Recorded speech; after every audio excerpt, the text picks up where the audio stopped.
Hello, everybody. Welcome to the Late Late Horror Show with Dino and Ted. That's right. What is going on? We're doing same show, new name. Same show, new name. Yes. Subscribe, share, everything, all that stuff. Find us on Facebook. You know what to Links do. right above here. Everything else. Late Late Horror Show. We got Frankenstein, 1931. We're continuing with the Universal Monster movie series.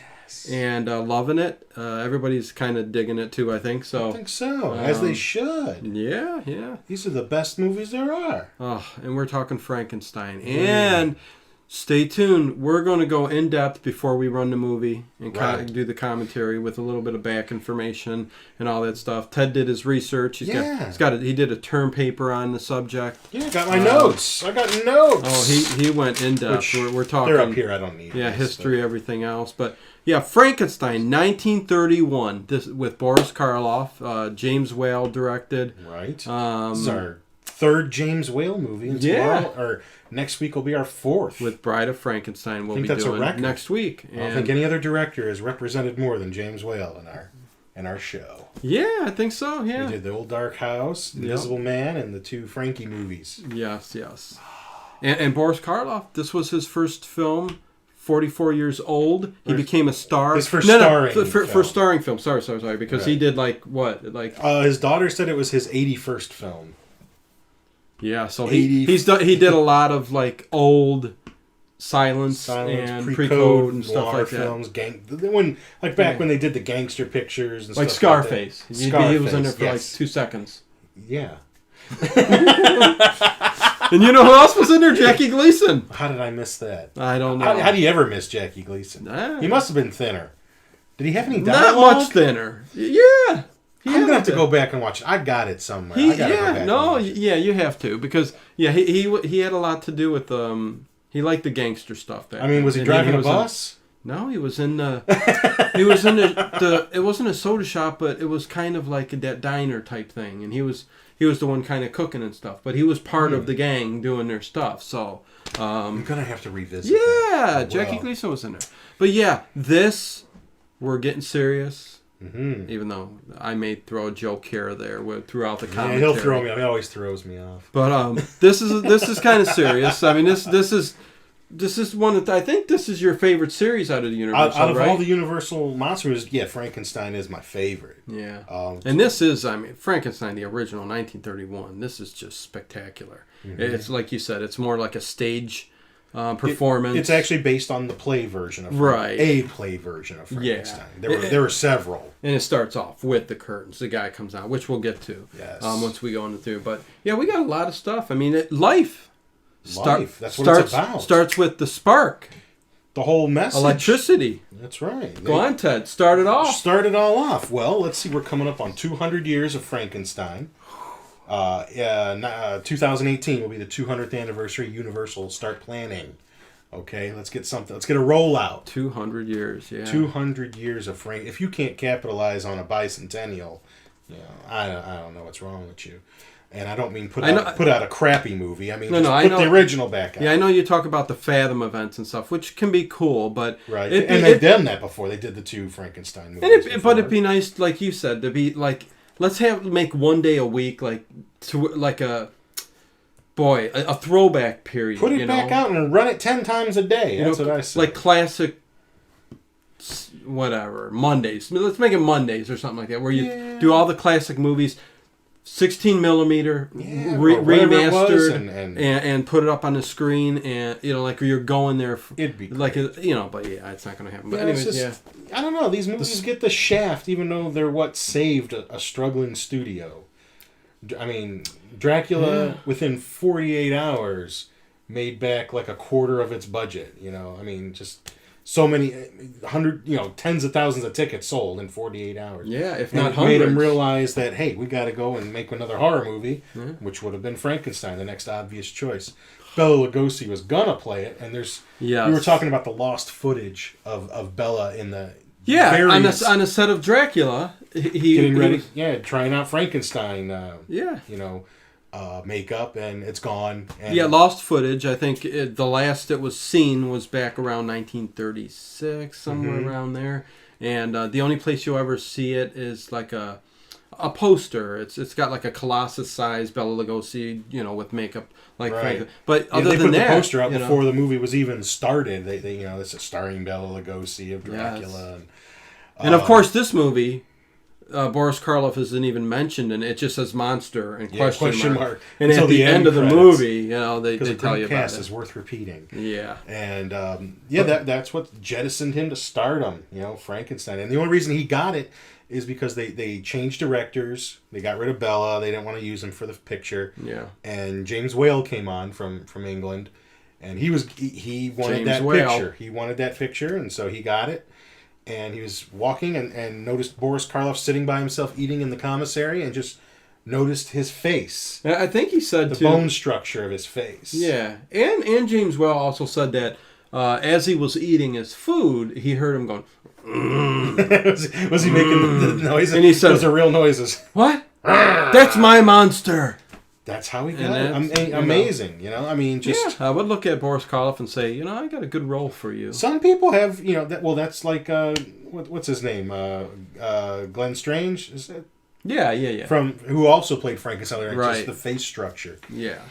But I guess if we start getting down to brass tacks and the nitty-gritty... Yes, the scientific alchemy. If you haven't read the science behind Frankenstein. It's alive! Some people... It's alive! It's alive! Which is voted the number 46 best line in a movie quote or line in a movie, something like 46? that. 46? Something like that. What would be number one? I don't know. I'd have to go through and find out. Wow. There's so many great movie quotes. It's hard to pick a number one. I think one is Boombastic. Boombastic? Yeah. Probably. From that 80s Rock Alive movie. Anyway. Yeah, because everyone knows that. Boombastic. Some people consider Frankenstein the very first science fiction novel, the first true science fiction novel. There had been certainly fantasy stories written, like Gulliver's Travels and things like that predate it, but Frankenstein predates Jules Verne, H.G. Wells, all the pulp writers that would follow. Because did we mention the dates? I mean, Mary Shelley, she was at the age of 18, wrote this story. 1818. Or she wrote it in 1816, was published in 1818 in 3 volumes. She made revisions to it here and there. Actually, it was published anonymously. It didn't have her name on it.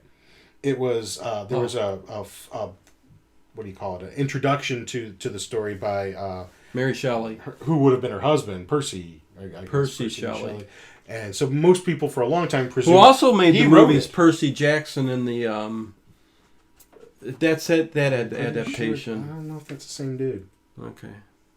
I think I got my books mixed up. Yeah, you got your books mixed up. Yeah, that's a newer story from a newer author. Mary Shelley herself had a very odd upbringing. Her mother died at an early age, and she was raised by her father, who was a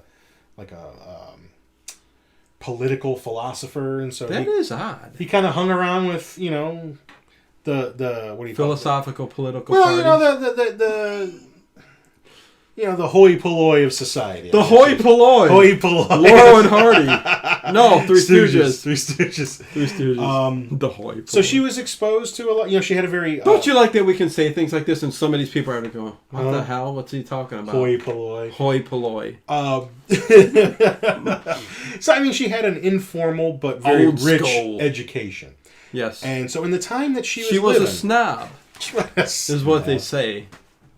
But, if we look at our world now, as far as science goes, if we're talking about creating life, it's all about, DNA, subtracting, taking away genes, stem cells, things like that, and we can create life faster than Dr. Frankenstein ever did. Oh, yeah. In the story. Without a doubt. And it's just so look how far we've come. 100 years ago. I've got a dead dog in there that we just... Let's get some galvanization going. Yeah. Run some electrical volts through him and start shaking his legs. Yeah. 100 years ago, back in the early 20th century, they thought it was all about glands. They were starting to discover glands and thought that might be the secret to youth. Yeah, because they started...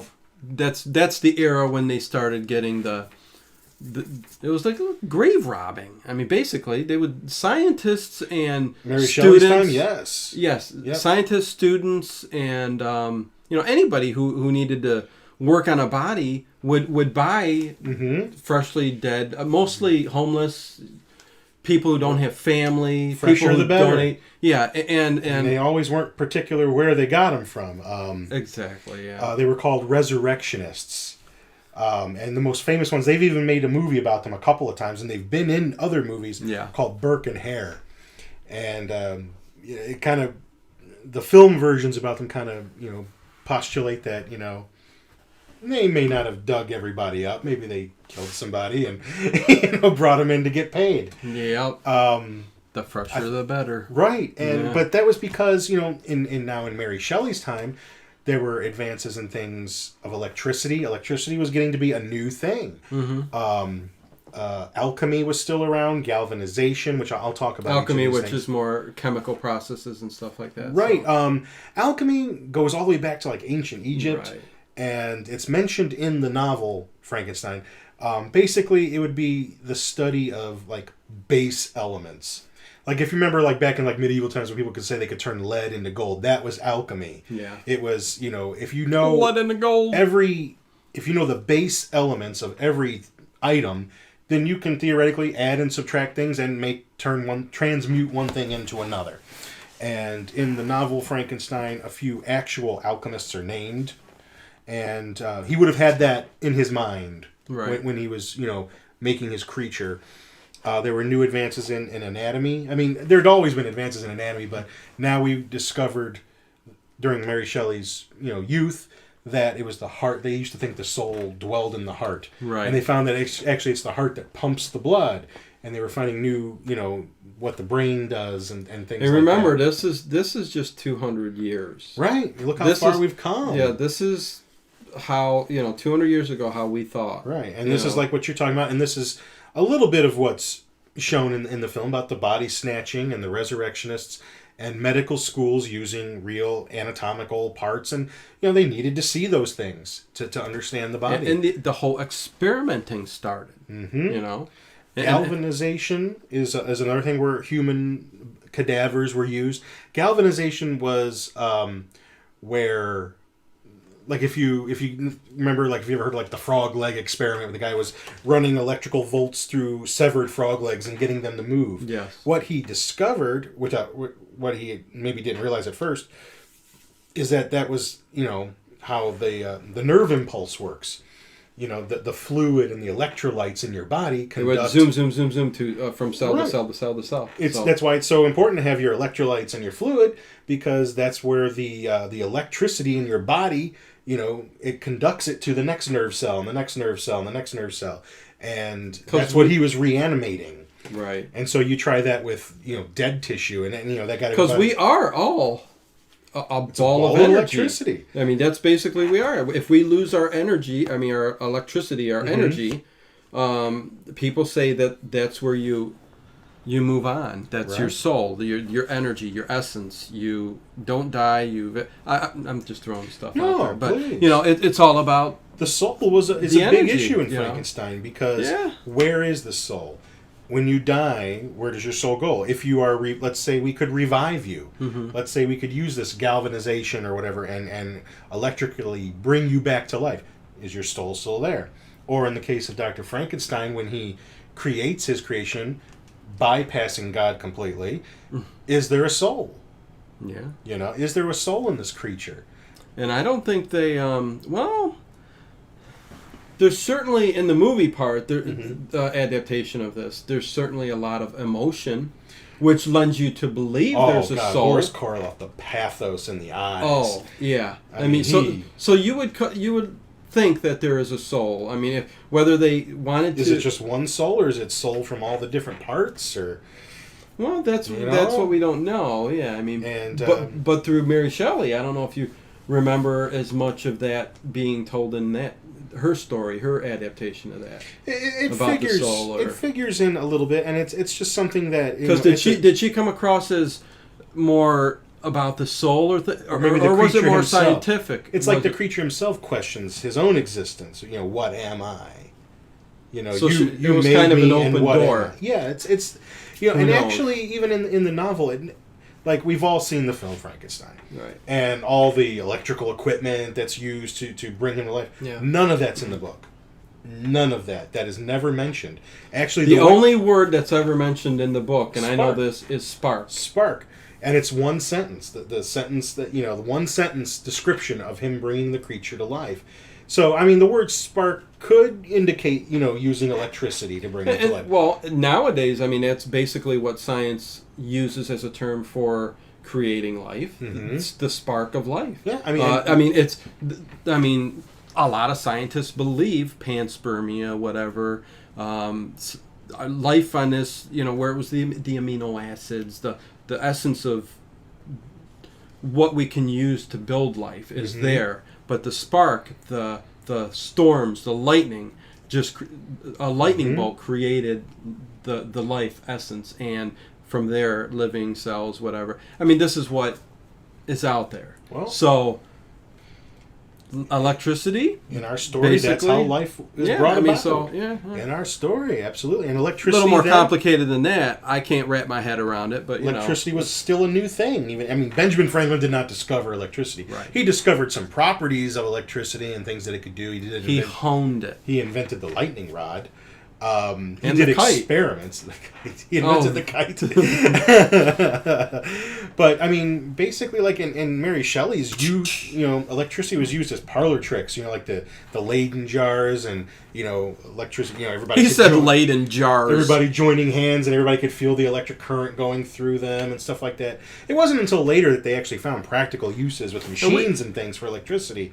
Volta, invented the battery and discovered currents, and so I guess what I'm getting at is our teacher had us do that with a little battery. Oh, really? We would all line up and do it, and they would do it, and the last person wasn't holding it, and they would feel the jolt come on it, and they go, "Whoa, what did you?"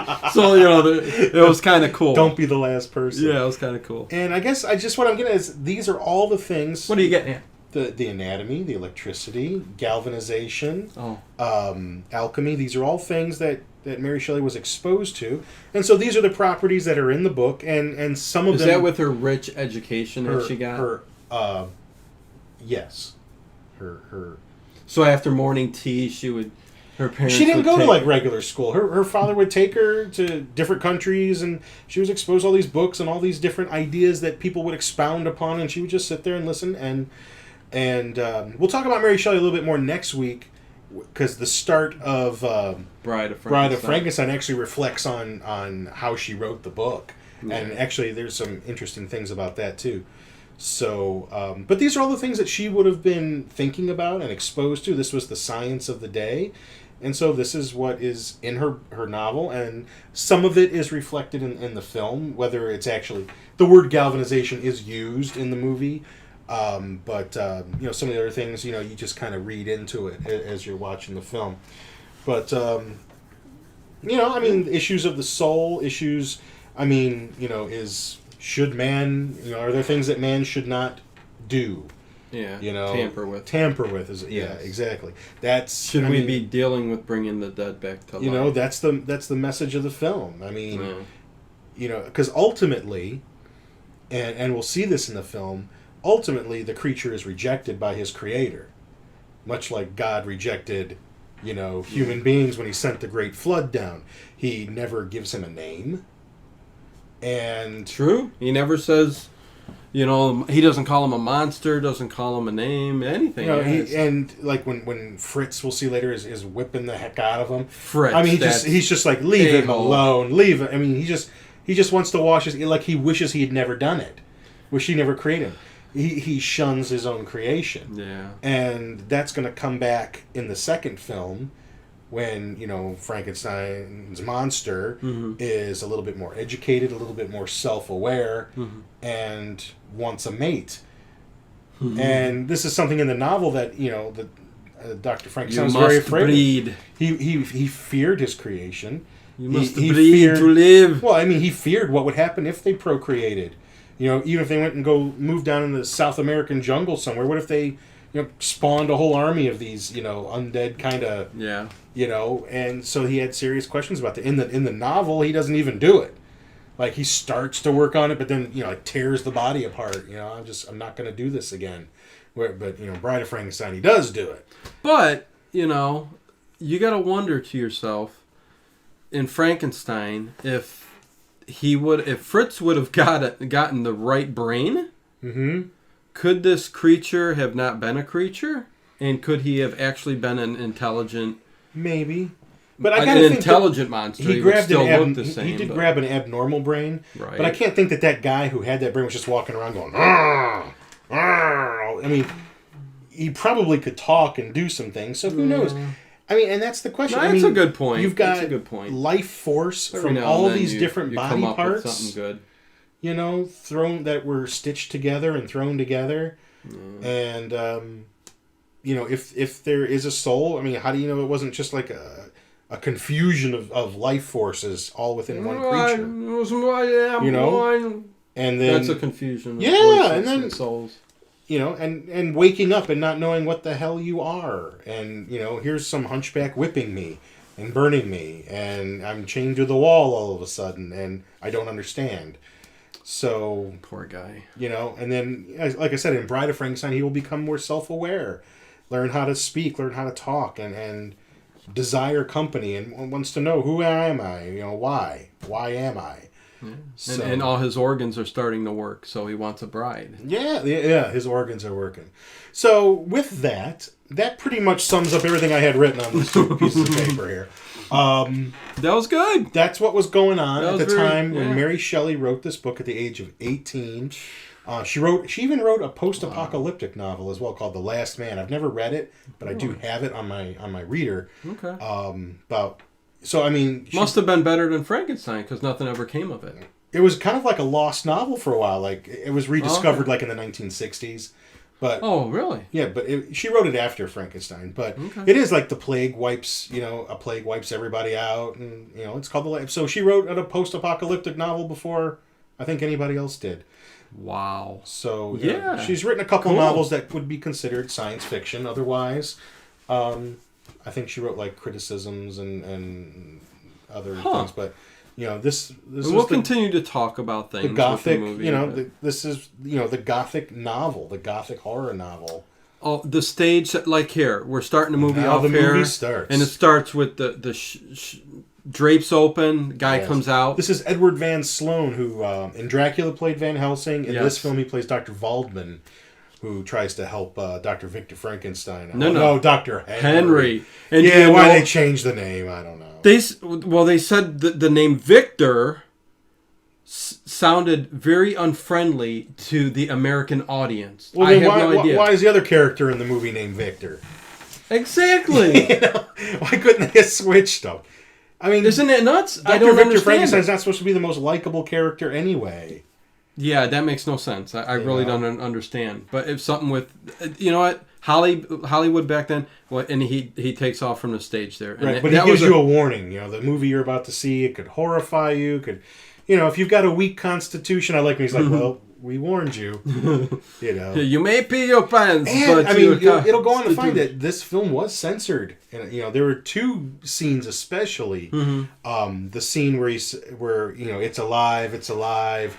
And he says, now I know what it feels like to be God. That was cut out for a long time. Even when I was a kid, they didn't show that part.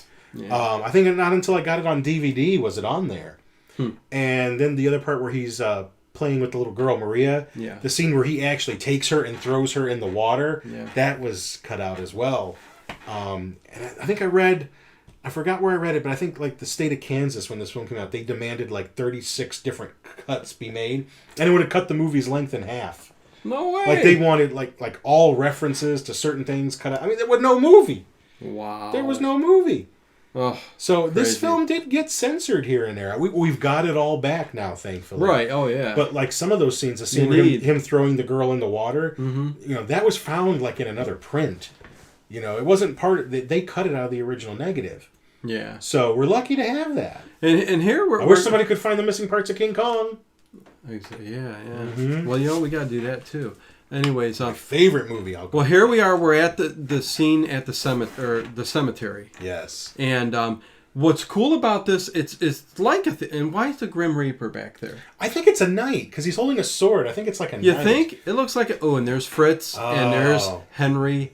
I'm going to be Frankenstein. messing that up all night. We'll just say there's Dr. Clive Frankenstein. Collin, cool actor. He died at a young age. He died just a few years after this film. This is so cool looking. The lighting behind that set, because this is a stage, and you even get the sound of the echoing of the stage. It's like a stage performance. It does look, because that looks like a backdrop of a cemetery with the crosses all, and I love how they're all tilted. Ted, I was going to bring that up. Everything, and I'll bring that up in 1 second. This scene here, the guy's going to start shoveling the dirt into the grave. Yeah. The studio took and put a microphone in the coffin so that they would get a great sound when the dirt hit the coffin. Isn't that cool? It's kind of a cool little thing that they did. Yeah, so you would hear it. Don't you love how everything's askew, the perspective? That's what I was going to say. Everything. When we get to Frankenstein's castle, everything is odd, angled. It's like a labyrinth of, like, the walls just... There's no way you're building that wall up that way, in this way, in the stairway. You look at another room. Everything is off kilter and bent and stuff. And I love it. It sets the mood, and I think like subliminally it just puts you off. Yes, it does. And maybe that was the idea. Just to subliminally put you off, because some movies will do that. Just little things. And I think that James Well maybe had a little bit to do with that. Well, he's the man. He's the man who made the movie. Heck yeah. So here we got Dr. Henry Frankenstein and Fritz, the Hunchback, played by Dwight Frye. I love Dwight Frye. And he was a guy we talked about in Abbott and Costello Meet Frankenstein, who was the reporter, right? No, in Did I get it Invisible wrong? Man. Invisible Man. Invisible Man he's in. Okay, I'm getting mixed up with the Universal. In Dracula. And he was just an Invisible Man for a second. The Vampire Bat. I mean, he just played these crazy characters. You got to see The Vampire Bat if you've never seen it.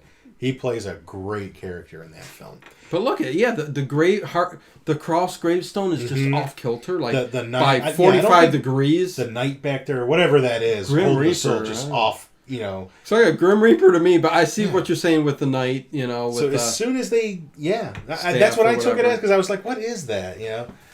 But yeah, as soon as everyone walks away from this, funeral, they jump in with their shovels, dig that grave right out. I mean, it's as fresh as can be. And they take the coffin and all. Oh, yeah. They throw it on their cart and they're going up the road. Yeah, they're wheeling it along. along. They pass by a gallows. Yeah, but they're going to get that body too. Yeah, because there was a body that was hung. Yeah.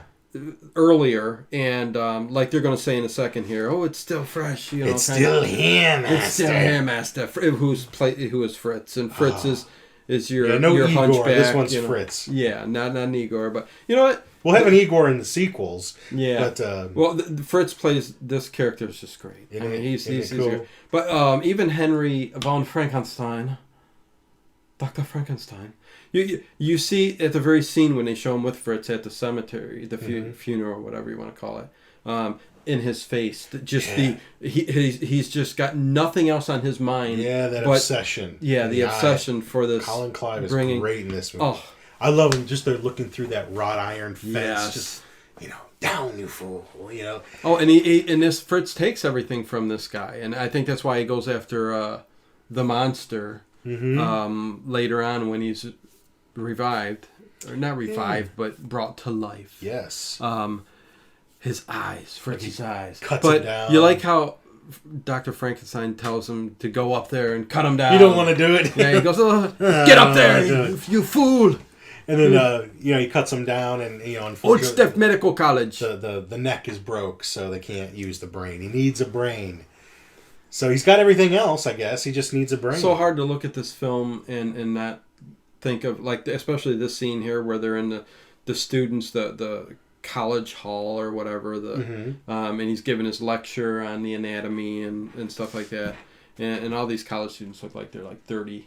Yeah, they are rather old, aren't they? No young ones there at all. It reminds me of Young Frankenstein. I just can't get that out of my mind. And rest in peace, Gene Wilder. Yeah. As we're doing this today, he passed away today. Yeah. And I sent you the picture. For me, it's Willy Wonka, but I was like, he'll always be the Candyman. Oh, Ted, those aren't even the best movies for me that I love. I love the woman I love The Woman in Red. I love Hanky Panky. I love Haunted Honeymoon. Young Frankenstein, Quacker Fortune, everything you ever knew about sex and didn't want to know. He fell in love with a sheep in that movie. Come on. And that was a Woody Allen had a long movie. relationship. They've had a very long relationship. But I love Gene Wilder. He's up there on my list, and today is a sad day for me for that reason. Yeah. Even the big stars don't really... I mean, I feel sorry that they passed on and stuff, but there's only a select few, that really connect with you through your whole life, and when they pass, you're like... I mean, he was suffering from Alzheimer's. Right, yeah. And usually with Alzheimer's, in the end... you usually just basically you just can't swallow anymore, and if he had a do not resuscitate order or a living will where he did not want like a feeding tube or anything like that, passed on. Then you're just going to waste away. Now Gene Wilder, but usually with Alzheimer's, that's what ends up happening. You actually physically lose the ability to swallow in the late stages, and you just can't eat anymore. Yeah. And the family said, we don't want him to prolong. You give him a tube feed, he'll live another 10 years on that. I know. What for? Right. So that's Gene Wilder is one I would like to revive. Can you imagine us getting hold of his corpse? And wow, is that too soon? It's not too soon. I love him so much. His humor. I mean, it happened today. Ted, he'd be my buddy. But we'd have him sitting down here. Everybody's coming out too. I mean, you look online, everyone's coming out. It's going crazy. Yeah. I love Gene Wilder, and I'm sad today. But anyways, back to the film. We just talked over a whole big part here. Yeah, Fritz going to the medical college. They're looking at a body, and here's what we're talking about. Where did they get that body? They got it from the resurrectionists. And Dr. Waldman is giving a lecture on the brain. This is the first introduction of Ma Clark, who's actually a very beautiful woman. Yeah, so not the best one we've had, but not bad. And I like that hairstyle. This is 1931, so right. This is I like these women back then too. How they're the style and their dress and everything like that. This guy's Victor. Yeah, they name him Victor, but not Frankenstein. Maybe it doesn't make no sense. Maybe just so we can connect more with the main character, I guess. But anyway, Henry sounds like. Yeah. And Dr. Waldman is talking about, and this is actually an idea that was going on at the time. A normal brain would have more convolutions and wrinkles in it, and whereas this criminal a criminal brain would not. And he's talking about the differences between the normal brain and the abnormal brain. He's got an example of each. Class is dismissed. And Fritz, we eye Fritz looking in the window, and I love it. He sneaks in, grabs the good brain. What does he hear? Like a loud noise. Drops the jar. Good brain all over the ground. They actually did this in. There's actually a scene sort of similar to this in one of the Hammer Frankenstein movies, and Peter Cushing was just so mad because there was broken glass inside the brain. It was damaged. He ended up using it anyway, but yeah, it's really? Okay. I don't know if that's the first film or not, but Abby Normal. I can't remember. So Fritz grabs the abnormal brain, and that's evidently Dr. Henry didn't see that the jar said abnormal on it when he took the brain out of it. Yeah, I was going to mention that. I don't think maybe Fritz took it off. I mean, I don't know. Maybe he could. Fritz don't seem that smart, but he don't. But maybe he was smart enough at least to take the label off. So. I hope so. Because the doctor tells him this brain that was stolen later on, he says, was an abnormal brain. Right, a criminal. And I think that's when that's actually when it hits Dr. Frankenstein. So that this is when the wheels start reversing. Right, and he's like, but anyways. So now we get to see Victor hit on Ma Clark here. Right. Who is Elizabeth. Elizabeth, which is Dr. Henry Frankenstein's fiance. And she's worried because she hasn't seen him for a couple of months or something like that. Yeah. I guess they got engaged recently. Mm-hmm. And the day that they got engaged, he started expounding all these ideas and his theories and what he wants to do, his experiments. And he finally wrote her a letter saying, "I'm sorry, I have to do my work, and I will send for you when I can, blah, blah, blah." And, yeah. Henry's friend Victor's over there. And this is just like in The Invisible Man. He's got the eyes for Elizabeth, and he's trying. He even says it, and she goes, "Victor, come on." He's trying to put the moves on. Let me tell you how I feel. Yeah. And you know what? That happens in these movies back then all the time. Yeah. Especially when you get into the detective movies and stuff like that. all them dames fall for the detective. Well, and they only have to meet. No, it could be the handsome gentleman who's part of like the main character, who they'll meet, and I swear to God, like an hour later, they're like in love and they're getting they're ready to get married. That's how it was back then. That's how it was back then in these movies. That's how it always was. There's a lady I worked with. She said I think she knew her husband for like 2 weeks before they got engaged, and wow, cool. Different time. But anyways, yeah. So Victor says, well, we'll go see Dr. Waldman. I'm going to go see Dr. Waldman. That was Henry's old professor at medical school. Maybe we can, get him to help us. This is where they got Dr. The Voldemort. From Harry Potter movies. I didn't know he was a doctor in the Harry Potter movies. Yeah. I thought he was a wizard. He was he had his doctorate in wizardry. Oh, well. Yeah. It wouldn't be a show without a yawn. This is the late horror show. Yes, it is. We should just open up like... One day I will. We're sleeping. We should... Oh, okay, I'm not saying nothing. Okay. We got ideas. Yeah, okay. So they go visit Dr. Can't Waldman, get it out of my mind. And this is the part of the film where Victor never actually finished medical school. Henry never actually finished medical school. Because they weren't, he was going way beyond what they were teaching. Dr. Waldman actually mentions galvanization. Henry's, work in galvanization, went past, what we know. And, I just have to write. And, so he just went off on his own. Jot myself a note down there. To work on his own experiments. Yeah. And Fritz! So that's what he's done. He's got this watchtower out in the middle. When you do first see it, it's just in the distance and the lightning's going and the trees. And it's probably a miniature, but it's so cool. Oh, and the inside of the lab itself. I mean, first of all, he hollers at Fritz to get down from up there. Yeah, we're ready to get things rolling. Yeah, let's roll. But this is where we see the classic... He's climbing down the rope with knots on it. Well, yeah, that's Dwight Fry, man. He was pretty spry. But there's no ladder or no stairway up there or nothing. Well, he climbed up the rope. And look at, like we said, everything's askew. Right. And I don't know if that's the camera angle or if there's just the tower is settling in an odd way. But... Yeah, I don't know. Well, no, like I said, you'll see it every room, every part of this castle during the film. But and look, I didn't know they had headphones back then.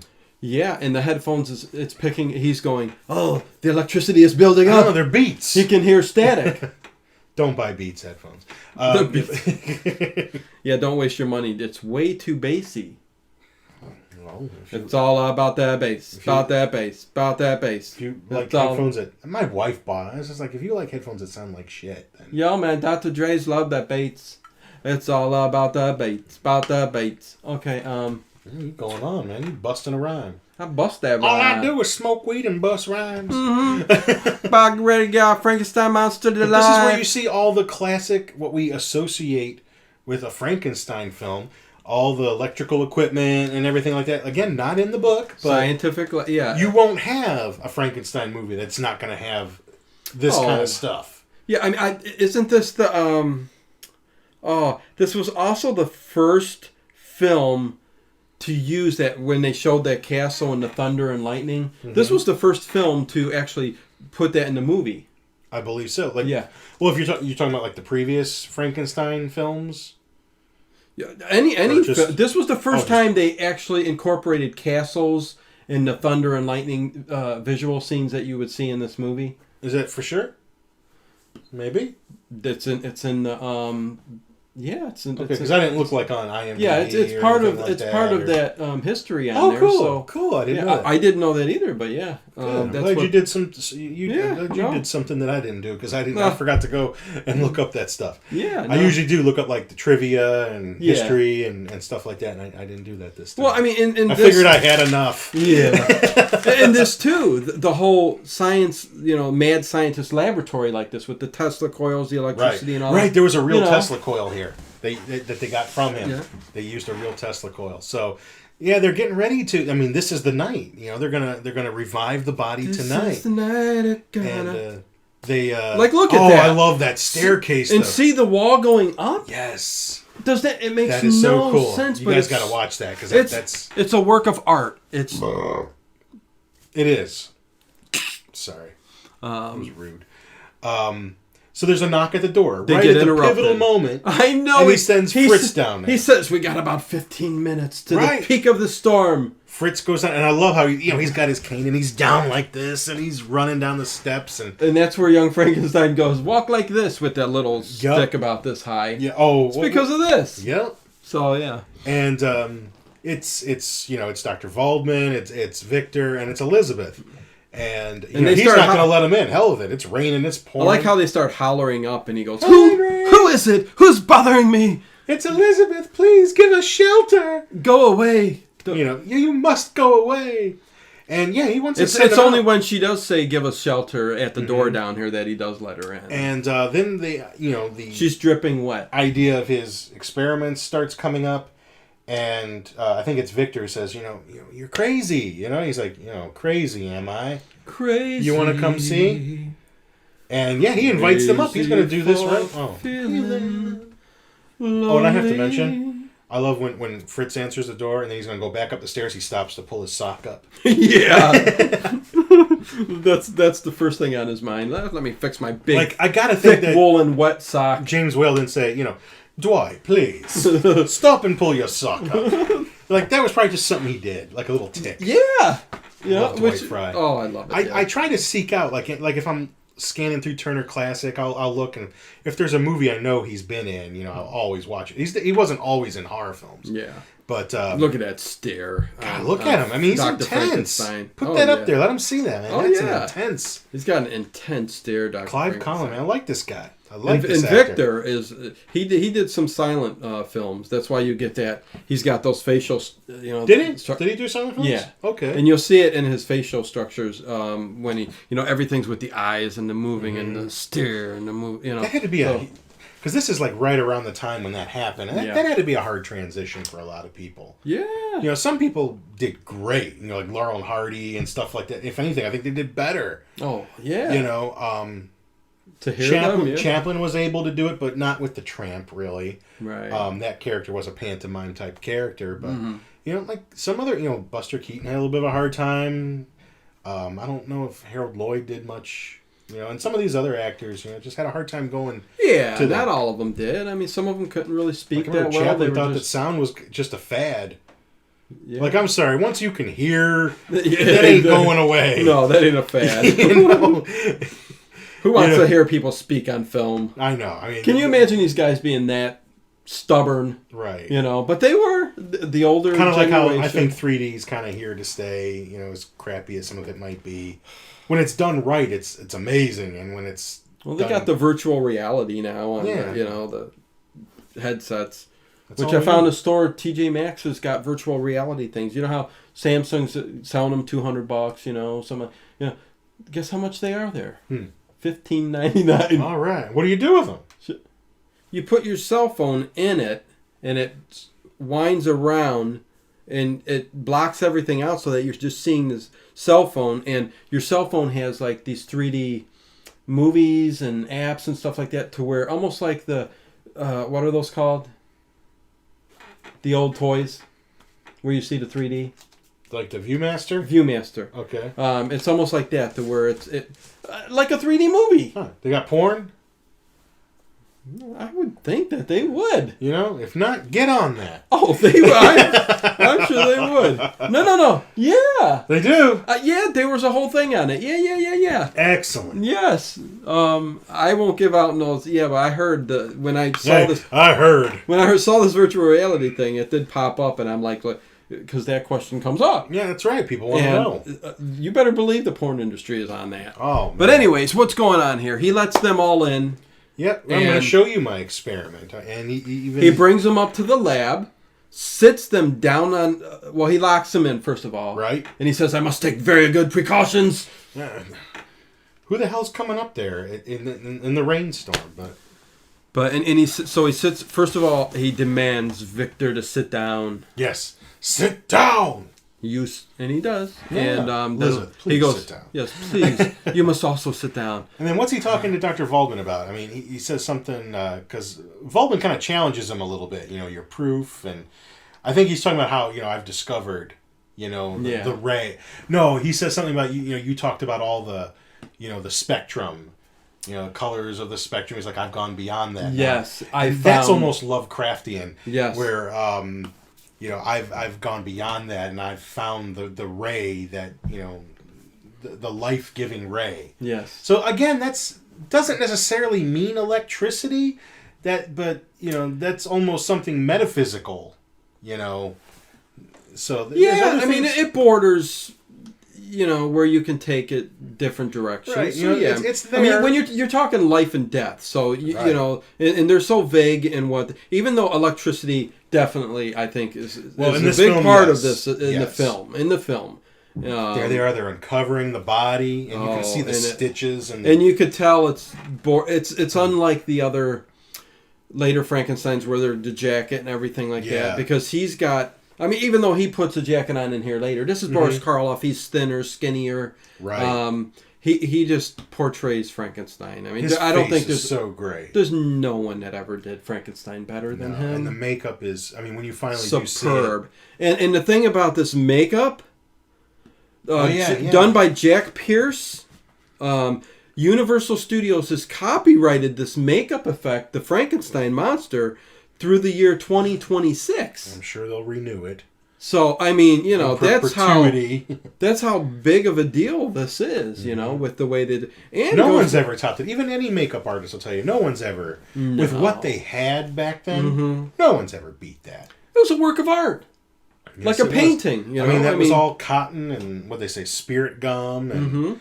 But and did we see the electrodes on the neck yet? Everyone always says those are bolts, but those are actually positive and negative electrodes. Yes, and that's where the electricity would have gone into. It keeps the current flowing. Yeah, and even in I think I mentioned on my notes here in other Frankenstein films, the hand immediately starts moving. Oh yes, they try to reverse the polarity of it to drain power away from him, trying to undo it. Mm-hmm. So I mean, that's what those actually are. Which makes sense. Those are electrodes, not just bolts. Right. They're there for a reason. Yeah, yeah. And this is the big. It's alive. It's alive. Yeah, because the hand starts moving. Yes. This is the big. Now scene I know what it's like infamy. to be God. And that's the scene that had been cut out. Even like I said, even when I was a kid, I never saw that. And you gotta love the Boris. I mean, he's just so limmy, and his arms, it just raises up. The minute he comes down, he's alive. Yes. So life. I mean, he created life. I mean, what's his responsibility to that?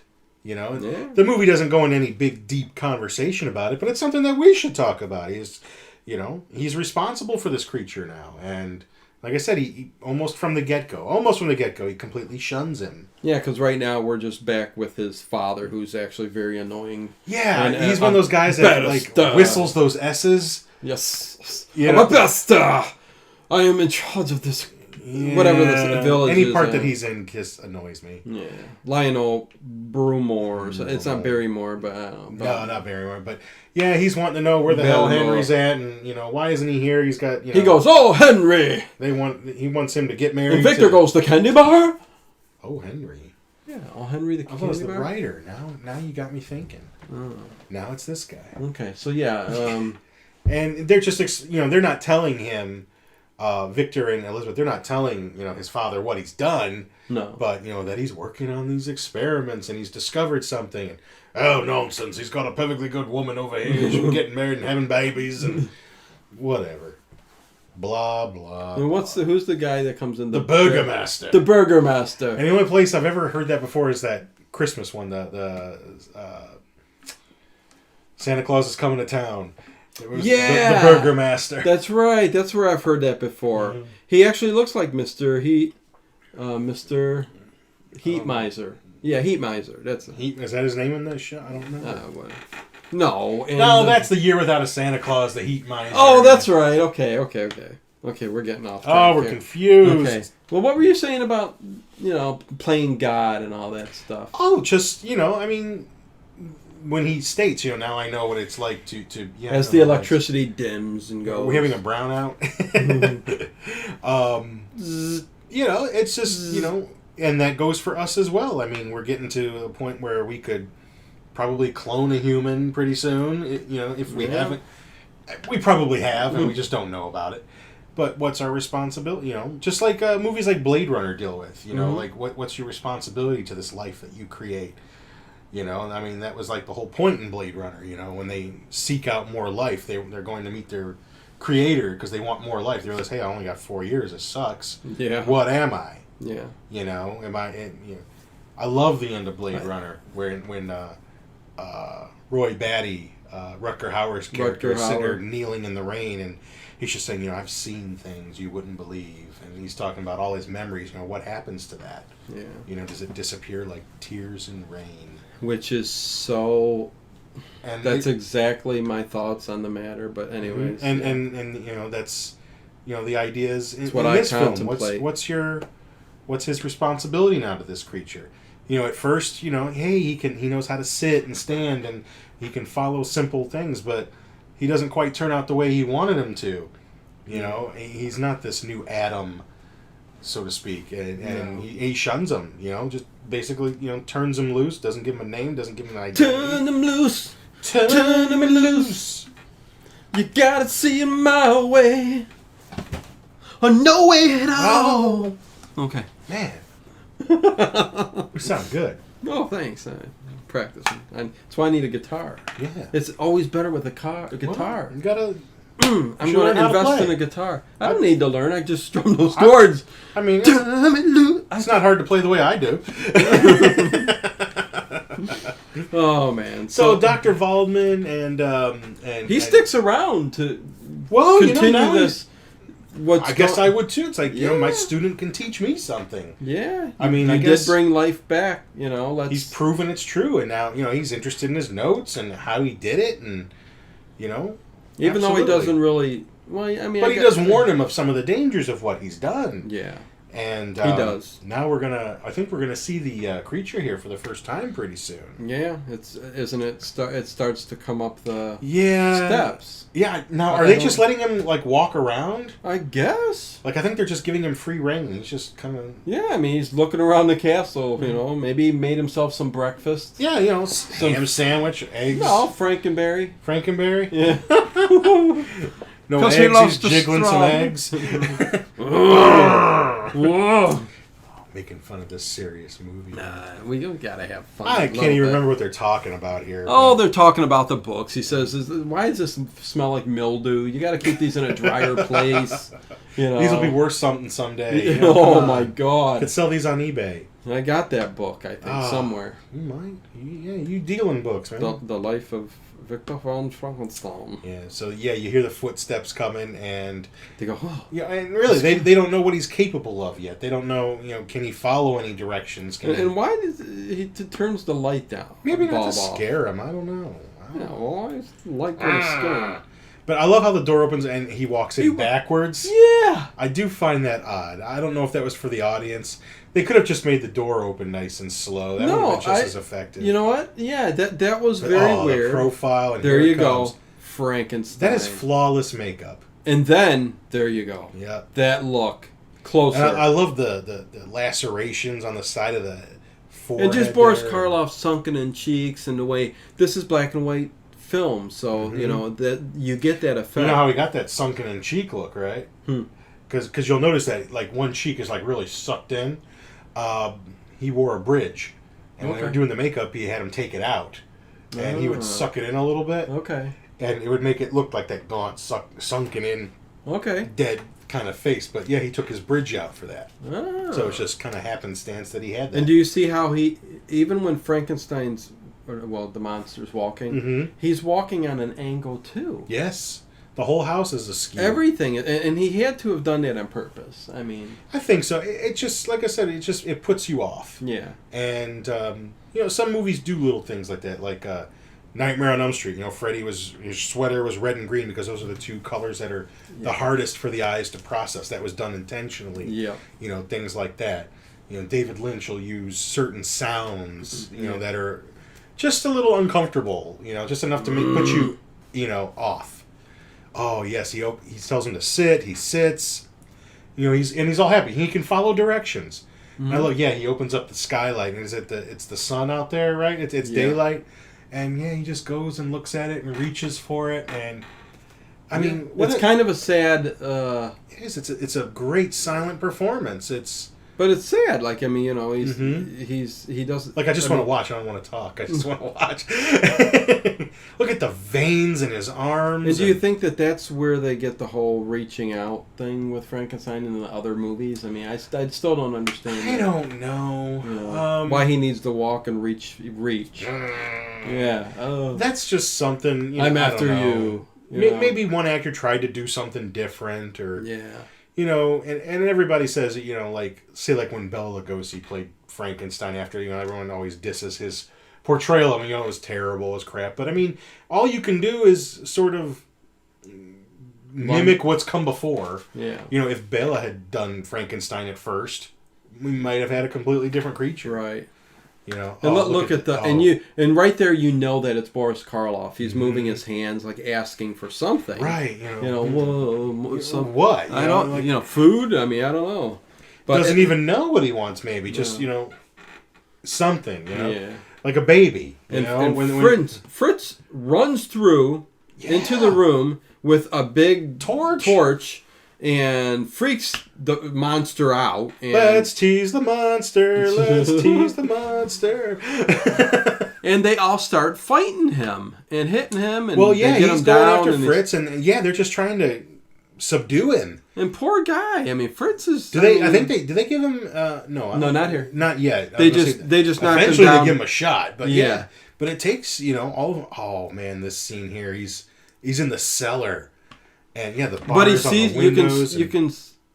Isn't it? There's a view to the outside though, or is that just light? There's a window there with bars. Oh man, Fritz goes back to it, the bullwhip, and starts whipping the hell out of him just for nothing. Yeah, no, he's torturing just because he's different. I mean, and again, that's what sets him. Maybe Dr. Frankenstein pushes him away and takes the whip away. This is actually where he shuns him. He's just like, oh, leave him alone. Just leave him alone. Yeah. He's completely distraught about what he's created, and Fritz ain't gonna leave him alone. Fritz is gonna tease him some more, and guess what happens? He's gonna get his ass, burns him. I mean, and look how fast and agile Boris Karloff is acting. But his face, the fear and everything. Oh yeah, he's being hurt and he doesn't understand why. Yeah, and maybe if things had started off a little differently, he may not have been the way he was. Right. You got Fritz kind of really putting it to him. And then the doctor, abnormal brain or not. I mean, maybe if he'd been treated with a little bit more kindness there, he might. That's why he's out of all the monsters. I think he's the most pitiable and I do. The one that you feel the worst for. Yeah, especially the ending too. Oh yeah, and even in Bride of Frankenstein, when there's like a crucifixion scene and stuff like that. So. I mean, and that's really what they were playing up in that, and what did they do? They come down. Did he hang? How was Fritz dead there? Is he hung up on the wall or something? Yeah. Evidently, I thought the Dr. Frankenstein took the whip, but he hung him with something. Yeah, because he's hanging there. And he killed Fritz. Poor good old Fritz. Fritz had it coming. He deserved it. But, that's for sure. We all got it coming, kid. We all got it coming. but so him and the doctor are pretty much the only ones there. Yeah, I mean, he's trying to bust out of that room. They lock him back in, and the doctor's like, you've just got to kill him. It's like the only thing you can do. What am I going to do with him? Kill him. Yeah, I don't think he wants to though. I mean, that's got to be. I didn't want to run that squirrel over in the road today, but you know what? It ran out in front of my car, and seriously, yeah. I don't. Why didn't you bring him here? I don't. No, I mean, I felt it under the tire, but I don't slam on my brakes. I'm not going to cause a car accident and have some car rear end me and kill my son. Just for a squirrel. No, if there's you can't help it. I couldn't do nothing about it. Yeah. But how many times do you see people swerve out of the way? And, oh my God! You hit a fire hydrant and you're dead. on account of some rodent. No, you got to be careful. I know. I understand. Yeah, I hear you. No, I don't. Unless it's something crossing the road way up ahead in the side street, then what are you gonna do? Yeah, I mean, don't speed up. What was the movie we watched where they Toxic Avenger? Yeah, oh God, yeah. You get points for hitting an old bag. Yep. Too much. Oh, so yeah, they decide Frankenstein that they're gonna escapes. So what are they gonna do? They're gonna knock him out, right? They want to put him under. Yeah. And what were they gonna do with him? I can't remember. I've seen this movie 8,000 times. All I know is he was in the cell. He's dazed and he passes. Yeah, because they gave him an injection. Scene. Yeah, the doctor says, "Here, I got the whatever serum he's going to knock him out." He's going to hide behind the corner while Dr. Frankenstein lures him out. Right, and he slowly lures him out, and he does get him. And where is he getting the injection at? The doctor looks an awful. Like in the back? He just sticks it in his... common... there's a scapula back there. There's a friggin' bone. No, yeah, he sticks it right in his back. I don't think real big. And then Victor shows up after they knock out he just the monster. Out. Well, no, he's coming with the burger monster, or his father. Yes. And he says... We got to get him out of here. Hurry up. Get him in the room. Get him in the room. So whatever they just did... Why am I at a loss? What were they going to do with him after they drugged him? Weren't they just going to retie him because he was on the loose? Retie him back up? Yeah, that's probably the only way they were going to be able to do that. So yeah, because he was just on the loose there. You're right. But you notice his father's got a pretty huge cyster boil or something in the back of his ear. Oh God! Yeah. I didn't. Oh God! It's pretty big. Oh God! I didn't notice that when I was watching it last night. But you here it is. didn't notice that? You know what? Right here. I don't look for those kinds. Oh Jesus! Okay, I shouldn't have pointed it out. But now it's all I could see. It's like a. You like how he gets pissed and he raises his cane on the door and he's going up and down to make a noise. Cantankerous old man. Now that I'll never be able to not see that again. Sorry. No, that's okay. But see, that's the cool thing about watching movies with people. First thing I noticed when I first seen him, I saw that and I'm like, "Ooh, man!" That's all the times I've watched this, I've never noticed he's got a cyst or whatever, a huge sebaceous cyst or Hollywood was just different back then. Yeah. Yeah, who cares? Pops got a big cyst on his neck. It just lends to the charm. Yeah, I'm going to be his father, no matter what in this movie. Okay, now see here, and he is the most annoying character. Those S's. He is. The S's that whistle. Yeah, Frankenstein's father. Like I hate when I'm listening to a radio show, like maybe one of the Art Bell shows, the old ones, and someone's got that whistle in the S, and you're like, God, I got this for 3 hours. I know, man. It's so annoying. Man. Like I wouldn't even have him on. Like I'd want to talk to him first. I wouldn't either. Like no, you're not coming on the show. Yeah, you gotta write a letter. I wouldn't let him on. This is crazy. I know. Can you imagine hearing somebody constantly saying the S words? All this. Yeah, but with Are you? Yeah. Am I annoying you, Tuts? Okay, this is where the doctor's false overs. Okay, I'm gonna stop that now. That's pretty annoying. Sorry, he's exhausted. Yeah, he falls down. He's at wit's end. Well, I mean, he's just at exhaustion. Tell me, wit's end. Wit's end. And they're going to get him out of here, and he's going to go recuperate at home for a little while in the sunshine. They're going to lay him down. He needs to go home. They're trying to get a 2010 neon coupe. Oh, God. Recoup. No, I mean, he's trying to recoup. Recoup. He's going to convalesce at home. And the doctor says, let's revive him with the electricity. Try some smelling salts first, maybe. Oh, yeah. What are they giving him? A little brandy. I like that. Oh, like his father's, he's babying his son, It's his only child. Baby Frankenstein. Some people are like that. What if it was your only kid? No, I know, but we're talking about how annoying this guy is. Yeah, I know. The less, the better. Doesn't he look like Bella there, the doctor? I guess he's got kind of a Bella look. Bella was pretty young, though. This guy's old. Bella was pretty young. Well, yeah, 1931. Yeah, I mean... Oh, look at her just suiting him. Holding him. With those gloves. They wear those leather gloves. They were so sophisticated back then. Yeah. You don't see ladies with that. They're not suave like they used to be. Yeah, I mean, the long gloves, the garters, I know. everything, the corsets that were under. That's right. Now now it's all hanging out there, man. Now you got big old Big old ass hanging cootie out. pies hanging around now and sitting down with just shorts. That's right. Gut hanging out. Yeah, hey, no, give me another pack of cigarettes, marbles. That's right. Pall Malls. Oh, unfiltered. Here we go with the doctor. So yeah, they go back Victor, home. Elizabeth, and The father. The father are going to take Henry back home. Dr. Waldman is going to Dr. Voldemort do some experiments on Frank here. You know, brings out his wizardry. Do a little research. Yeah. Probably end up disposing of him. And whilst he's over there getting his instruments, mm-hmm. the monster does waking open it. up. He opens his eyes. Yep. And then he closes them again. It's going down. And he's free. Yeah, I think he's just gonna like vivisect him here and you know just. Yeah, I guess start. Maybe that's what anesthetize and he's gonna. Here it comes, hand to the neck. Yeah, the monster takes the doctor because the doctor I think is trying to. He's got his head down like he's listening to either his breathing or his heart. Who the hell knows? But yeah, nevertheless he gets choked to death. I mean, if he's going to make some incisions there, maybe he should take his clothes off first. You gotta take your he's wearing a 3-piece suit while he's laying on the surgical table. What's he going? He's got to cut through the clothes before he gets to any organs. That's true. Yeah, I don't know. It's a movie. You like how he does get loose after he kills the doctor. Yeah. He goes down and he gets... Turn me loose. First story he sees is where he was tied up at. And he goes, not that one. He opens up the one to get out. What a great backyard he's convalescing in. Isn't it? Look at the ground. Look at that tree. He's going to smoke a cigarette out there. And, that's right. Smell all nice and good. That's right. He probably just took a shower and he's stinking himself up. Fiercely anti-smoking. I know.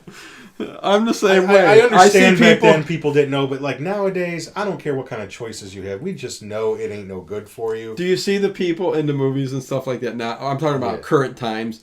They take a shower, they're brushing their teeth and stuff. Right. And the next thing they do, they're lighting up a cigarette. It's like, and go. Why'd you even brush your teeth? I know to keep it clean, but man, that breath's got to... whatever. Look, man, he's going to lean in for a kid. Man, she's licking an ashtray. She goes, nicotine. God. Ted, but some people just really crave and love that. I mean, I don't know how, but... I have no Okay, we're at another point where we can go on a tangent if we want. Yeah. Because we're back... There I go on my non-smoking tangent, man. It's just, I hate it. I hate it so much. Well, we're back at... Frankenstein's father's Yeah, they're going to get married. house. This is the wedding day. And he's got like 6 maids. Now, I wonder how long. Butler. Yeah, for one guy living in that servants. house. And he takes advantage of that. That's why he's so cocky. He goes, come upstairs after and give me a bath. Yeah, give me a bath. Sponge bath. Yeah. Rub my testicles very, very good. You must wash my balls. Make sure the water is warm down there. I wonder how long he convalesced. Like how long Frankenstein's been out there. It can't be that long. because Frankenstein came back. He was at wit's end. Mm-hmm. And there was supposed to be a wedding prior to him being gone. And now that he's back, the wedding's on, and today's the wedding. And you wonder how long he was out. Yeah, so right. I don't know. So they're having a toast, to House Frankenstein. Because Frankenstein couldn't have been out there that long. How is he going to survive? He doesn't know how. In the book, he is gone for a long time. He kind of finds a little Frankenstein. He finds what's that guy's name? I don't know the movie as well as you do. Well, he finds the guy, the blind man, who offers him food, and so he's dead. Gene Hackman. Okay. Oh, I remember it. Yeah. I remember it now. And he... and that's similar to the original story, except it's a family. And so somebody offered... And the Frankenstein monster kind of hides in the barn, which is attached to the house. And that's how he learns what a family is, and he learns how to speak and read. And one time when they're all gone, the grandfather's there. The blind grandfather is there. Okay. In Bride of Frankenstein, it's just a blind old man, I think. Oh, so we'll get to that next week. But. See, I'm going to have to read the book, man. I don't know why I haven't. Horror fan, and I haven't read Mary Shelley's Frankenstein. We don't always get around to it. Well, you get a Frankenstein movie. I never read Dracula. So often. Yeah. Bram Stoker's. Yeah, which I will, but it's on the read you list. You will on your deathbed. I'm still reading Moby Dick right now. So are you? Yes. I figured I got to read the greatest American novel at some point. So what if you're on your deathbed and you're reading Bram Stoker's Dracula? If I knew I was going to die and I had you've some got time, 2 more pages left though, and you go. Well, the good thing is I know how it ends. So. Maybe that's another reason why I don't. And you float above your body and you go, gosh damn it. Maybe that's another reason why I don't. Maybe we don't get to them because we know how it ends. We know the story. Exactly. I think that's it. If we were deeper into literature, I mean, I know you are. I'm a voracious reader. I'm always in a book. Yeah. And electronic reader so much. And I don't care if it's a paper book or electronic book. As soon as that electronic reader came out, my reading was a lot before. I just went way up more because I stole all these books and what? Well, there's plenty of sites where you can get free books, but, right? Especially the classics. I get you. But just this is the... I was just able to get books that say the library didn't have, or maybe I love Edgar Rice Burroughs and stuff like that. You go to Barnes and Noble, they might have Tarzan. They might have A Princess of Mars, which is the first of the John Carter novels. Yeah. And let me tell you something. Edgar Rice Burroughs wrote a lot of other books, and you can't get any of them unless you just want to order online. Right. But it's nice sometimes to read it, a little bit of it, see if you like it. Mm-hmm. So I hear you. So there's that. I'll get around to reading these books. Okay, so this is a good part of the movie right here. So the wedding's going to happen. The father goes out there and he tells everybody, "I'm glad you're all here, and there's more beer where that came from. We're going to have a big party, and everyone in the town is coming for the wedding." Yeah, big old celebration going on. What's his name? Even Ludwig, this guy lives out on the periphery of the town. Yeah, he's getting ready. He's going to get cleaned up, but little Maria wants to play, his daughter. That's why you never leave your daughter alone. He says, "You go play with your kitty, and I'll go over here." And she goes by the little lake, I guess here. Yeah, it looks like a little lake area or something. Lake Erie, and Michigan. That's where they filmed it, I think. But who knows? She's got these flowers. And we see the creature come stumbling through the trees. And I really love this scene. I think this is one of the best scenes of the movie. Because other than her, but yeah. But I mean, a child's innocence. She doesn't judge him by how he looks. Her first thought is, "Will you play with me?" Yep. And he's got a smile on his face. Right. And she's showing him, here, have a flower. Mm-hmm. She's showing him kindness. This is the first kindness he's been shown. And she's showing him how she can take the flowers and throw them in the water and make a boat. Yeah, and he's doing it too. Yeah, make a boat. Make a boat. And he laughs. And right. It's he's such a pitiable character. And the thing is, which is going to be the sad part here, is he's looking at his hands. He's got no more flowers for boats. So he picks the girl up. And she says, "Stop, you're hurting me." Yeah, stop, you're hurting me. And he throws her in the water to hope that she'll float. Yeah. And she just blub, blub, blub, goes straight to the bottom. Yeah, evidently her father lives right next to this water and never taught his daughter to swim. Maybe he don't know how to swim. I don't know. But he sees she's not coming up, and all of a sudden, I think he's just afraid, Oh, yeah, he's scared, and he starts running away. And you could tell he's looking at his hands like, what did I do? So I think he knows that he did something wrong. Yeah, even, after it happened, because she disappeared. And then we see the most amazing folk dancing you'll ever see in your life right there. Yes, slapping the heels. My ass. I slapped at that thing. You slapped at that thing? I mean, they're all ham-boning. Ham-bone. They're doing this amazing synchronized ham-boning. But yeah, I mean, they're having the big party, man. Look at look there. He's got the Swiss Miss there. And good old Georgie's got Ella out there doing her thing. Yeah, come on, Hans and Ludwig. Come on, man. Fritz Get here. All these ethnic names you can think of, but Stash is out there. Yeah, they're all just living it up, getting drunk. Oh, look, here's Henry. He gets to see the bride first. Yeah. What are they discussing? She's stunning. That's a long dress, man. It is. Well, it was lavish back then with this. Well, her father's rich. His father's rich. Yeah, he's a Frankenstein. Yeah. And look at these rooms. Oh my God. How much I would love to live in one of these big old buildings. I know. Probably wouldn't be all it's cracked up to be sometimes. Now, this is where, like, when they're in the room here, I don't care if the wedding's around the corner or not. We're going to make some time. Yeah? Yeah. That's right. Her looking like that, in that dress. Right. I'm not waiting until tonight, baby. We're making some time. That's right. Yeah, so... We've been waiting a long time, and the juices are flowing. And what's she saying? I think she's telling him that she's just not... Something feels wrong. Yeah. I don't know why. I feel like something terrible's going to happen. Yeah, I mean, I think what could happen? I think that's just for the sake of the movie because the monster's on the loose, but I still don't understand why she would say that. Right, because I think he's aware that the monster's gone. True. You know, I think maybe even Victor has told him at some point during the wedding day here that, you know, he's been seen, you know, out in the hills here. You know, there's been reports of him. Yeah. So. She's a lot more bosomy than we think. Yeah, you know, look at that. Yeah, I mean, you know, you would have never known that earlier. Very interesting. With her. Good eyes. Hopefully she doesn't have a big cyst somewhere. Oh, well, there's two of them right on her chest. Oh! Yeah, and his greaseback hair. I still don't see them as a couple, though. Do you? No. You see her falling for him? No. Nah.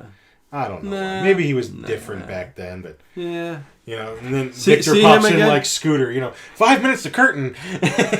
Well, like it's a silent. It's like did you see him come in like that? Notice his facial. Right.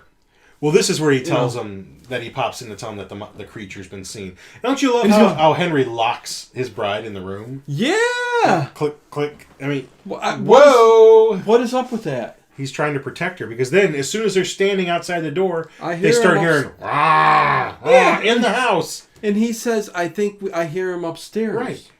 And they're upstairs, and he's flipping tables over. I mean, he's not hiding under the table. He's flipping on tables and rocking down chairs. And here's a room that, I don't know, here's a room where we keep bales of hay. And then you hear it again. That's Patty. He's in the cellar. You think he's upstairs? No, he's in the cellar. I think he's in the cellar. I mean, wow, your sense of hearing's way off. Yeah, I don't know. It's a big house, but but look at this. And how creeping on a come up outside the window of Elizabeth. And of all the places this is where he was able to get into her room. That window's unlocked. I mean, I guess he's got somewhat of some intelligence to him. That. Look, he just knows. Oh. You know, I'm going to take everything away from my... Yeah. I was shunned by the person who created me, and now I'm going to take everything away. And that's certainly, you know, one of the I wish this was rated R. I know, look at... Yeah, look at him coming after. This is unlike the makeup and stuff. I mean, it's because they kept most of his face exposed and just makeup.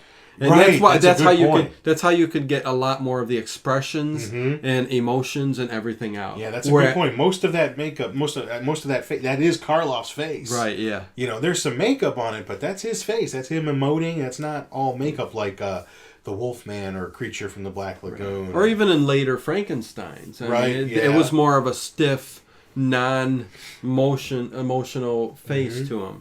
You're right. And here, when they burst in the room afterwards, I almost thought she was dead. But she wasn't. He just scared her. Oh, and who's coming through Ludwig town? carrying little Maria drowned and dead. Now he's going to take her all the way up to the burgomaster and say, you know, my daughter is dead. And the burgomaster says, my poor man, I'm so sorry, but why do you bring her here? Yeah. And he says, she was murdered. I just want to know how he knows that. I know. Unless there were footprints there and he sees, you know, adult footprints next to her footprints. Yeah. That's the only thing I can think of. Right, because you would just think it just fell in the water. Right. Yeah, so, I mean, yeah. But look, everyone's ham boning, and the minute he walks by, they stop. Yeah. It's a sad scene. I mean, she's all limp in his arms, and he's bringing her right up to the. She's been in other movies too. She was in, I think, some of these other horror movies and stuff. The little girl. Really? Yeah, I've seen her before. Was she the girl in Abbott and Costello Meet the Invisible Man? And she goes flying. Oh no, this is 1931. Yeah, she would have been 10 years older then. Yeah, she would have been older. Like 22. So, and in her prime. Yeah, how terrible, man! He's carrying his little girl there. Yeah. She was murdered. But you know, does it say what this village is? What the name of this town is? I know the medical school was in Goldstadt. I don't know. And what is that? What country is that? You know, like in all these, it was. I think like in the original, I think that would have been like Germany or Austria, something like that. Okay, yeah. In some of the Hammer films, it's like Bavaria and places like that. So it's those general areas, German, Dutch kind of areas. Austrian, something like that. Yeah. Okay. So, I also got to mention, just because we're talking about, we mentioned the Hammer Frankenstein movie. I took my kids to see a movie today, Kubo and the Two Strings. I love stop motion. Oh, Ray Harryhausen. And there's a character who plays the main character's grandfather. Okay. And I swear the face that they use for the puppet looks just like Peter Cushing. I'd love to know if that's who inspired the look of that face, because it looks just like him. If you go take your kids to this movie, we'll be seeing it. Yeah, that's what I want to see. The grandfather, when you see him in human form, that face looks like Peter Cushing. I mean, it's got kind of like the samurai mop top thing on there. Disregard that, but look at the face looks just like Peter Cushing. Interesting. First thing I saw, and I was like, "That's Peter Cushing." Wow. I mean, I'm kind of excited because I heard that in this new Star Wars movie coming out, that they might take him and digitally put him in there. I'm like, oh man, Peter Cushing's gonna be in another movie. That would be cool. Yeah, they can do that now. I mean, that would be cool. Just kind of digitally put his face on another actor and wow. Just a walk by or something like that. That would be cool. Wow. Anyways, they're still. I guess they're putting a plan together to go get the monster. The posse. Yeah, they're a search party. Your typical. Lynch pitchforks, by torches. Ludwig's group will go, to the lake. The Burgermeister or Master, whatever. Right. Who's in charge? Henry Frankenstein, your group, your men. You're up to in the mountains. To the mountains. The rest of you, follow me.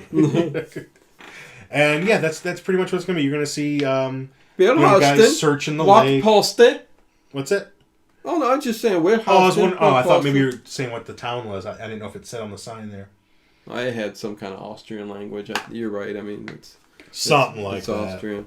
But all the women folk to go cower, like they should. The creature. They should go. Maybe if you'd be nice to him, he wouldn't hurt you. They should actually go and make the men some tea and some pie. Yeah, I mean, God, some pecan pie. Yeah. Some hair pie. Some hair pie. Oh, God. Pecan pie. Pecan. Hair pie. Where pie? Hair pie. I don't see it, honey. Look down here. We had to get one in. But honey, it's so moist and delicious. What you make it out of? Human pie. Okay, I'm stopping. Don't you love this? Is supposed to take place. I presume this is supposed to take place in the 1800s because there's no cars or anything. Yeah. And they're all wearing 3-piece 1930 suits, fedoras. See, we're gonna get this monster. See, come on, you mugs. Follow me, you mugs. I know, he looks like he'd be a detective in the 1930s movies or something. They all got fedoras and suits on. They all look like G-men. I was thinking that last night. Oh, God, I've never seen so many G-men. I actually didn't think of that until you just mentioned it. When I saw them all marching out, they're all wearing 3-piece, gangster suits. Oh, my God. Oh, well. Here's another scene. They showed them, searching by the lake where the young girl was killed. Yeah. And then Henry's got his people up in the mountains. And again, it looks like a backdrop. Right. You can very tell it's theatrical. On stage. Yeah, it sounds stage setting, yeah. But still cool, I mean, it's a little claustrophobic, which... You got people climbing over rocks when there's a perfectly good path. Oh, yeah. It's like, what's going on there? You can tell that's a curtain. You can see the lines in it. No. The wrinkles in the backdrop. Yeah. But warts and all, man, I don't care. No, that actually lends to the... Yeah. I'll find something wrong with every movie I like, except Good, the Bad, and the Ugly, because there's nothing wrong with that movie. So... But, I mean, Frankenstein's the Good, the Bad, and the Ugly of the Universal monster movies. Yeah. But, that's the only movie I don't think I can... There's nothing wrong with it. Well, we'll watch it one of these days. There's nothing wrong with it. It's perfect. It's perfect. It's not my favorite movie, or even King Kong. I'll say you can see the fingerprints in King Kong. But right. Good, the Bad, and the Ugly. No, there's nothing wrong with it. What does Frankenstein hide behind a rock? In a hard place? Between you talking about the monster? Yeah. Yeah, I said Frankenstein. See, we've been doing real good. First the whole time show. I slipped up. But see, that's how it all happened. This movie got that all started, where people called, and how many movies made it? Abbott and Costello Meet Frankenstein. Dr. Frankenstein's not in the movie, right? And then all Ghost of Frankenstein and whatever. Well, even the Bride of Frankenstein, right? Yeah. Exactly. So they go right to calling. But you had to call him. Well, Dr. Frankenstein is in the movie, but that's not what they're referring to when they say Frankenstein. Yeah. So, but it all started here when all the names got screwed up. Yeah. It's kind of like Easter. You gotta call him something. You can't just call him monster because there's way too many monsters. The creature. Oh God, look at that, man! Did you like the stare down there? Yeah. Between Frankenstein and the monster. Henry and his group of men get separated in the mountains, and it comes down to Henry and the creature facing each other. And sorry, I just saw the fedoras move. Yeah, see, it throws you off, doesn't it? And he goes right for his creator's neck, and he's gonna choke him. Throws him on the ground. His leg lands on the torch with the fire, and he's going to kill him. He's putting a smackdown on him. Except it's an odd fight. It's an odd fight because of course he's evidently more powerful, but and don't ask me how that happened. Kill my creator. It's a big deal. I mean, they don't make much of it here in the movie, but I guess great philosophically, scene. Right? It's a big deal in this movie. So. Yeah. And there's a great scene of Frankenstein, the monster carrying Frankenstein over, Dr. Frankenstein over. And what's his intentions here? Is he deciding to save him? Or not to kill him? Take him with me? Yeah, because he's knocked him out, and he's taken him. He's trying to get away from all these people coming at him. He could have just as easily left him behind, but he takes him. But he is going to try to kill him again. I don't think he was going to. I don't think he expected the monster to be caught up in this windmill, but he got chased there by all the town folk. Maybe he carried him with him so he could finish the job because he's going to chuck his ass over the windmill. But like you said, who knows what he was going to do if, say, those people weren't around? Right. Was he going to finish him off? Or was he going to take him back to the castle and maybe go, I don't know. Help me, fix me, or something like that. Or, you're my what's wrong with me? You're my creator. Do something, And, so the men and the dogs he gets trapped here. Chase him to an abandoned windmill, and as he goes in, he doesn't even lock the door. Just some beams fall down and block the door. Yeah. And they've all got torches. They're not lighting it on fire yet because they know. And Dr. Frankenstein. And the girl's death is not the monster's fault. It's Dr. Frankenstein. No, but that is why they're chasing him down. But you're right. It was an innocent. I mean, he's responsible for it, but it was not malicious. And it doesn't change the fact that he did it. But no, I know. And so Dr. Frankenstein comes to, and this is a cool scene. They're looking. It is the spinning wheel there. The way the gears looking at each other through the gears of the windmill. And it's very, very cool. Those big windmill with holes in the blades and stuff like it's just very, very cool scene. The veins, I think they're called veins. Weather veins. Yeah, veins. Yeah, veins. He's about to. I think he goes to make a break. Diarrhea. Oh, what? Cha. He goes to make a break for it to jump over the side of the windmill and the creature grabs him, and he's just going to chuck his ass down. Yeah. And if it wasn't for one of those veins getting in the way, he would have hit the ground. Oh. Look at it. Whoa! Nevertheless, do you think his insides would have been pulverized by hitting that vein like that? That was pretty. He had to crack a couple of ribs. Yeah. But unfortunately, this is the creature's undoing because now that was the one thing keeping him alive. Yeah. That he had the doctor up there. Mm-hmm. And now that he's gone, they're just going to set the damn windmill on fire. Yeah. We'll smoke them out or burn them up. Yeah, burn them out. This always reminds me of when we did, I think, our second podcast. We actually did a double feature. We did Horror of Dracula and Brides of Dracula. Remember the windmill scene when Peter Cushing, he turns the windmill so that it looks like a cross. Yeah. And then the vampire is on the ground in the shadow of the cross of the windmill on him. Yes. I don't know why. That just reminds me because it's a windmill, I guess. But yeah, I could see that. I like that. Yeah. But yeah, they set like this fire fighter to the old reminds mill. me of a regular old cookout. Yeah, regular old fire, you know, when I used to set fires around the neighborhood. Ted the arsonist down God. Oh, God. Yeah, no creature, Frankenstein man. monster was ever like Boris. Oh, God, no. I mean, you see... The amount of emotion. His frantic... Yeah, I mean, he's slapping the... If anything, it got wood. worse and worse. After Bride of Frankenstein, it got worse and worse. As much as I love the Universal movies, you know. Right. You know. And you can still... Look, the beam comes down and pins him. So that way, you know, he can't get out and he's going to burn up. Mm-hmm. Or so we thought. Yes.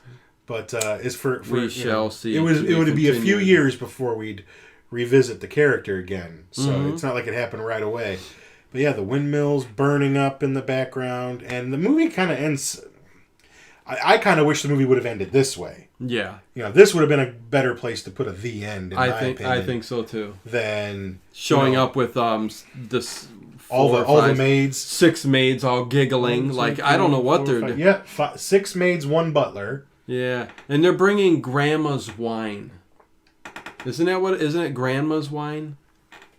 It was Grandpa's wine that Grandma wouldn't let him drink. Okay. and he comes out as cocky as he is. We thought, you know, Master Frankenstein could use a drink of your grandfather's wine. And you don't even see, you know, Colin Clive. You know, he's way back there. I don't even know if that's the same actor from where I'm sitting. Right, you see them both Elizabeth back there over in there. bed. And he makes some comment that, oh, he doesn't need it, I'll drink it. To the house of Frankenstein. And that's the end of the movie. You know, silly old Pops gets the last word of the movie. Yeah, I mean, they're just I think it would have been much more dramatic to have it end with the windmill on fire, you know, the end, right over that. Yeah. And I mean, you know, that's where, if it was a Hammer movie, that's where it would have ended. Right. I mean, Curse of Frankenstein ended with the guillotine in the background, and you knew what was coming because they were taking him there. Well, and it was the next one where you found out he escaped it. But they wanted to end it with, you know... Everything's right in the world. Yes, everything's okay. Maybe it was too much of a downer, but... Yeah. What a perfect movie. I mean, perfect horror movie for the time. My favorite out of all the Universal monster movies. Yeah, the straight ones. Yeah, I mean, I bet Costello Meet Frankenstein. It's one of my favorites. But Frankenstein's, I think, next on there. Right. I like it better than Wolfman. I like it better than Dracula. Mm-hmm. Me too. I like it. You know, I guess I like it better than Creature. I'm thinking about this because I love the Creature from the Black Lagoon too. But that's jumping up late, like almost 20 years later. It is. You know, so. But the Creatures are good. Like, you know what I'm saying. You got to watch all 3 of them. You get what I'm getting. You watch all 3 Creature movies, you know, and the Creature's got an interesting. I was saying it when we did the movie that he's got an interesting arc. Yeah. I mean, basically, he gets turned into a half fish, half human type creature by the end. Yeah. So you kind of feel a little bad for him. But I think out of all of them, he's the most pitiable. You know, he didn't ask to be made. Yeah, I mean, in that third one, he was the Go Man, when half man, half. Right. I mean, in the third one, he fell in love with that blonde bombshell, and she would always tell him, you know. Go over, splash some water on your face. Yeah, I got a headache. You know? Come on. You know, so that was his. He's got a chick in every everything. movie. He's got a broad in every single one. Oh, I tell you. But I mean, you know, the story is pretty good. The acting by Boris Karloff is sublime. The makeup is incredible and I think unsurpassed. I think so too. For what they had to work with back then, I don't know how the hell they did that. Well, you know what? Sometimes the most basic makeup effects, especially in these black and white films, portray great on screen. Right. And I mean, I'm sure it was absolute hell going through putting it on and taking it off because that was not easy stuff back then. Yes. You know, the solvents, they said they used solvents and stuff and it was real, you know. Oh, it had to irritate smell. the skin and maybe that's why he didn't want to, you know, after the second one, he didn't want to do it again. You know, but what a great movie. This was fun. And then we got to talk a little bit about Mary Shelley, and I hope you guys, you know, got something out of it because I tried to make it a little bit more philosophical than maybe I tried to take it a little bit more serious than the movie took itself. But yeah, I take the ideas in this film very seriously. No, for sure. We're still doing it. We are. You know, we're still able to. I mean, we're practicing safer sex now, but we're all doing it. I mean, We're all doing it. We're all doing I'm it. not. Yeah. Well, We're doing it and doing it and doing it well. Doing it and doing it and doing it well. What? Yeah. What? So massa bombastic, massa boom. Oh, what am I? So next week we're doing Charlotte's Web, and and I love when Charlotte gets what's the pig's name? Wilbur. Wilbur, and they connect and they fall in love. Yes. It's a very romantic, half pig, half spider babies. It's a romantic horror movie. If you haven't seen it, look it up. Some of them are pigs with 8 eyes. Some of them are spiders with 4 legs. It's another James Whale project. Yeah, and very rarely seen. We got a copy of it. Yeah, so stay tuned. Mm-hmm. So yeah, in the meantime, we're gonna continue with the Universal series, and afterwards we'll let you know what we're gonna do. We're either gonna pop. I think we were talking about popping back up to the 60s, 70s hammers and stuff like that. Yeah, maybe a Vincent Price or Vincent Price. So we're going to jump right from here up to that gothic Vincent Price type of movie. We did a lot of 80s in a row. We'll get back to them. When we still have a slew to do. Oh my God. I've got like a whole file on my computer of just like movies that we still have to do. Oh yeah. So, and actually I can't wait to get back to them. We'll get there. We'll get there. Yeah. We'll, I wish we can do 2 of these a week. But anyways. Hey. You start paying me, maybe I will. So with that said, we'll get going here. Later, group. And talk to you guys later at the Late Horror Show. Mm-hmm. The end. Later, Monster Squad.